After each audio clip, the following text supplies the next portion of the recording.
In day-to-day life, when buying into any product, we all look for build quality first and try our best to avoid the inferior ones to ultimately achieve the best value against our investment.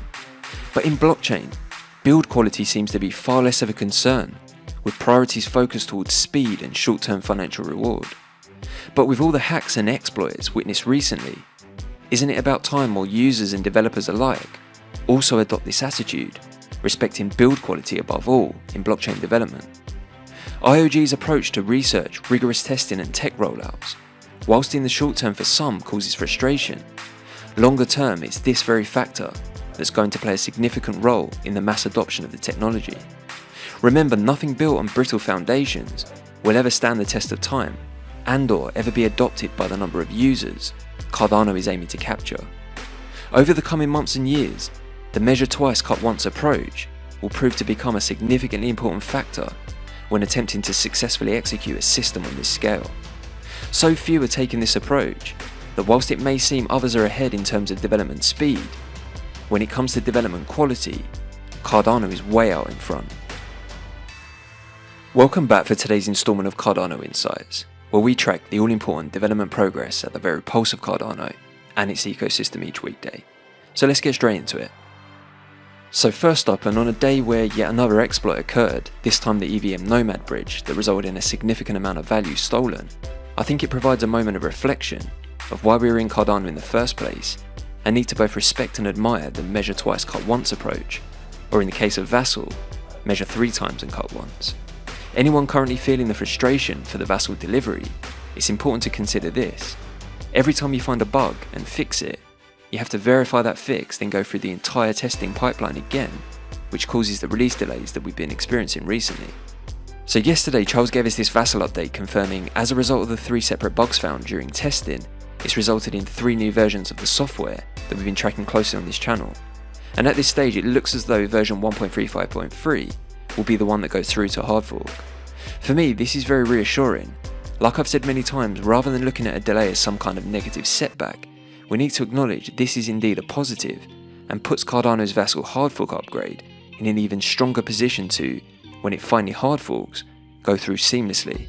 Charles also confirmed the ECDSA primitives are not quite where they need to be, so will be removed from the update. However, in terms of all the features and benefits most anticipated by the community at large, all SIPs 31 through 33, SIP 40 and pipelining are all good to go.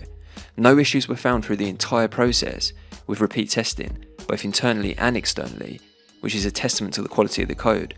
I think Charles described them as bulletproof, which is music to my ears. Remember, many dApps have already upgraded and tested all the new polluters features with real positive results, so I'm really excited to see the impact here post-Vasil. Remember, this upgrade is complicated as it includes changes to both the programming language Plutus and consensus protocol.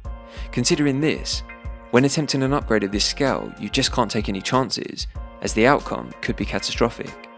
This is exactly what sets Cardano aside from the competition, and this rigorous approach should serve as an example to the entire blockchain space. With the amount of testing that's now taken place, the good news is the set of things that could go wrong with the hard fork are so small, it's actually increased the level of assurance even further. We can be extremely confident that Vasil is going to go through in the most secure environment and manner as possible. When thinking about the bigger picture with thoughts of regulators and mass adoption in mind, ask yourself the question, are governments, the regulators, institutions, big businesses, right the way through to the average user, going to be adopting and impressed by a move fast break things approach, or will they naturally gravitate to a provably secure blockchain backed up by academic peer-reviewed research who took the time necessary to deliver true innovation? Anyway, Charles also stated he hopes by the mid-month update, more news regarding specific dates should be known, and it would seem that we're now real close to Vasil finally being confirmed. As always, I'll be tracking this closely and bringing you further insights as soon as the situation develops. Now, we always like to focus on adoption on this channel, and we've covered many factors that are going to contribute to this. There isn't any one specific use case that's going to result in blockchain technologies being adopted by the masses, but a collection of many. This next item has been around in the ecosystem for some time, but only recently hit my radar. One concept that in time will definitely come to the forefront for blockchains to capture more users and interactions is using the blockchain as a decentralized and immutable notary service for proving electronic documents existed at a certain time. This is known as proof of existence, and its applications are widespread. To achieve this, a hash of the document is created and sent to the blockchain as metadata. The hash can be recreated to prove that a document shown is the same, unmodified one, and the immutable timestamp transaction proves that it existed in that form at that time. If a document is altered after the original hashing, attempts to recreate the hash will give a different result.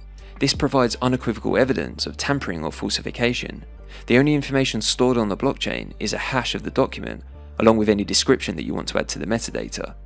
This means that you can use this function of the blockchain to prove and verify sensitive data without exposing the data to anyone else. So in essence, you can send some information about the file on your computer into the network, but not the file itself. You do not disclose the content of the file by any means. However, in the case of necessity, you have a guaranteed proof that your file existed at the moment of sending the file. This can be a digital document containing a very important contract, media files, a book, or music pieces which you created. Such a record can prove the copyright of the file owner. Nobody can falsify the content of the file so as not to change its hash sum, which is sent in the message. The hash sum does not disclose the content of the file in any way, and you don't have to indicate the name of the file for further confidentiality. Use cases for proof of existence vary greatly, from certificates to contracts to the existence of any electronic document. As our world becomes increasingly digitized and forgeries or deepfakes improve, then this use case for the blockchain becomes even more important. So did you know that anyone from individuals, businesses, institutions can already use Cardano as a decentralized and immutable notary service for proving electronic documents existed at a certain time? Cardano Wall is already offering this solution, enabling anyone to send a message or proof of existence to the Cardano blockchain. But Cardano Wall can also be used for less practical use cases, for instance sending a message to write yourself into the history of the blockchain, sending a note to loved ones, sharing news or information, or even encrypt a secret message. This tool can be used by anyone using the Cardano blockchain. If you're interested in finding out a little more, or indeed using it yourself, I've linked the site in the description below. Now check this out, today we got the news that the Swiss digital bank Sygnum has expanded its bank-grade staking offering with Cardano. Sygnum was the world's first digital asset bank and now adds Cardano to its staking portfolio, alongside Ethereum, Internet Computer and Tezos. Sygnum clients will now be able to stake Cardano from their existing wallets and earn staking rewards with the service fully integrated with its banking platform. This new offering allows Sygnum's clients to participate in the Cardano ecosystem, to enjoy a risk-free staking experience without having to transfer the asset nor lock it up like other centralized platforms. In terms of the exposure and further adoption, I think this is a great move. Sygnum are a very big player in the world of digital assets and a highly professional team. Obviously, from a centralization point of view, I'm not sure how much this is going to benefit the decentralization of our ecosystem, but I guess you're never going to fully avoid centralized entities from offering these kind of solutions to their clients. Now we all know, over the last year, one of the biggest surprises that came off the back of the smart contract release was the amount of NFT-based projects that formed, creating what is currently the third largest NFT scene amongst the other blockchains.